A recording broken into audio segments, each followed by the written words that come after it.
ለምንድነው እንደነዚህ አይነት ባለጌ ጋጠወጥ እምነት አልባ የሆኑ ሰዎች ልባት የማይሰጣቸው? ለምንድነው? የዚህ ልጅ አካውንቱ ብቻ አይደለም መላሱ ሊዘጋለት ግድ ይላል።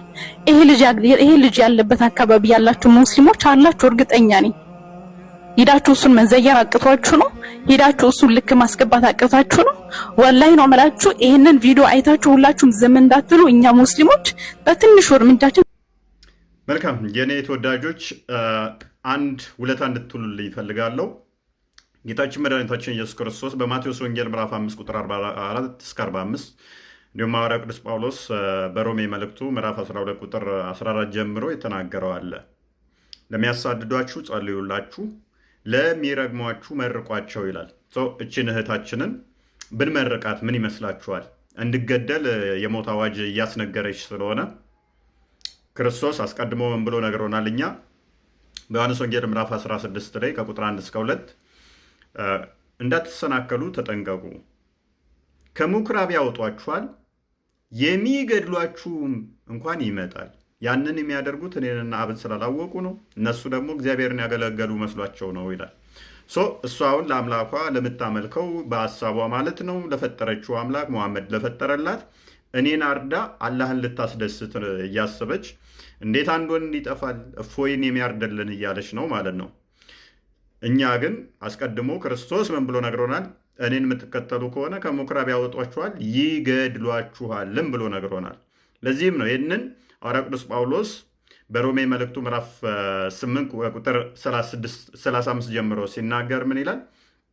ከክርስቶስ ፍቅር ማን ይለየናል ይላል። ከክርስቶስ ፍቅር ማን ይለየናል? ራብ፣ ስደት፣ መከራ፣ ጭንቀት፣ ፍርሃት፣ ሴፍ ማን ሊለየን ይችላል ይላል? ማንም። ምክንያቱም ቀኑን ሙሉ አለ ስለ አንተ እንደሚታረዱ በጎች ተቆጠርን ይላል። በዚህ ሁሉ ግን ከአሸናፊዎች እንበልጣለን። ከፍታ ቢሆን ዝቅታ ቢሆን፣ ኃያላት ቢሆኑ ግዛታት ቢሆኑ፣ መላእክት ቢሆን ዋሬቨር ማንኛውም ቢሆን፣ ነገስታት ቢሆኑ ፍጥረታት ቢሆን፣ የሚመጣው ቢሆን ያለው ቢሆን ሁሉም ከክርስቶስ የሚበልጡ አይደሉምና በክርስቶስ ከሁሉ ከአሸናፊዎች እንበልጣለን። ስለዚህ የአራጅ ክለቦች ተሰባስበው ቢዝቱ እኛ የያዝነው ክርስቶስን እውነትን ስለሆነ አስፈራንም ማለት ነው፣ አንደነግጥም ማለት ነው። ሙሐመድ ግን ምን ይላል? እኔ የመጣሁት ሰዎች ሁሉ ላኢላሃ ኢለላህ እስኪሉ ድረስ ልጋደል ነው። እንደዛ ካላሉ ንብረታቸው ህይወታቸው አይጠበቅም፣ የሰየፏታል አለ። ያው እንደምታዩት አዲሱን ሳይ ሙስሊም 21 መመልከት ይቻላል ማለት ነው። እንዲሁም ሙሐመድና አላህን የተናገረን አለ እጁን እያፈራረቁ አንድ እጁን ከዛ እግሩን ከዛ ሁለተኛ እግሩን ከዛ አንገቱን እየቆራረጡ መግደል ነው። ሱራ አልማኢዳ የማዕድኑ ምዕራፍ አያ 33 ላይ። ስለዚህ ሙሐመድን መናገር ማለት ልክ ሙሐመድ ላይ ጦርነት እንደመክፈት ስለሆነ አካላቶቹን ቀስ ቀስ እያሉ እየቆረጡ አሰቃይቶ መግደል ነው ይላል።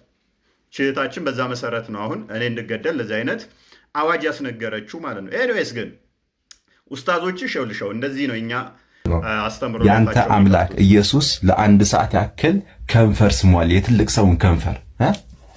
ኦኬ አንተ ነህ፣ ኦኬ አንተ ነህ። በቃ አየሁ ይሄን አምላክ ይታያል።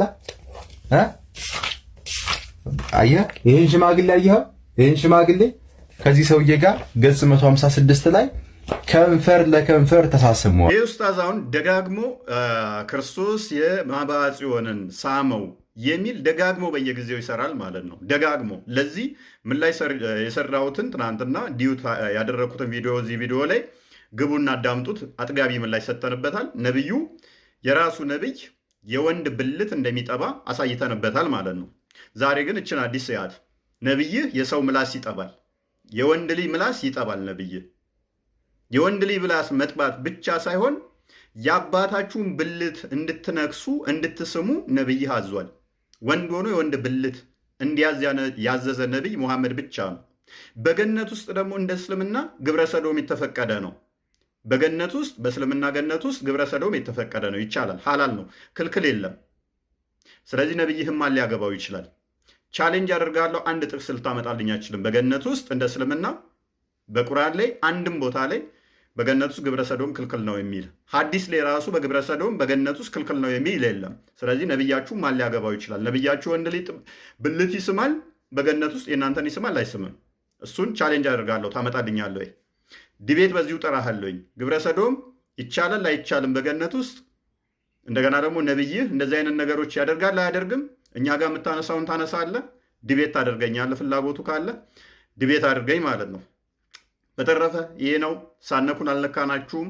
አስተምሮታችሁን ነው ያጋለጥ ነው። የነቢያችሁን ልምምድ ነው እንዲያወጣ ነው። ከዚህ በላይ ግን የከፋ ልምምድ አለ። እህታችን ይህንን ቪዲዮ ተሰሚያለሽ፣ ሼር ያደርጉልሻል። ነቢይሽ ከዚህ በላይ ያደረገው ልምምድ አለ እና ያንን ብናወጣው ሜይ ቢ ምን ሊሰማሽ እንደሚችል አይነው። ግን ኡስታዞችሽ እንዲህ የሚቀጥሉ ከሆነ የወንድ ልጅ ብልት መሳሙንና ምላሱን መጥባቱን ብቻ ሳይሆን ሌላ በጣም ቀፋፊ ነገር እናወጣለን። ሜይ ቢ መውጣቱ አይቀርም ኡስታዞችሽ እንዲህ የሚቀጥሉ ከሆነ። ቴንኪው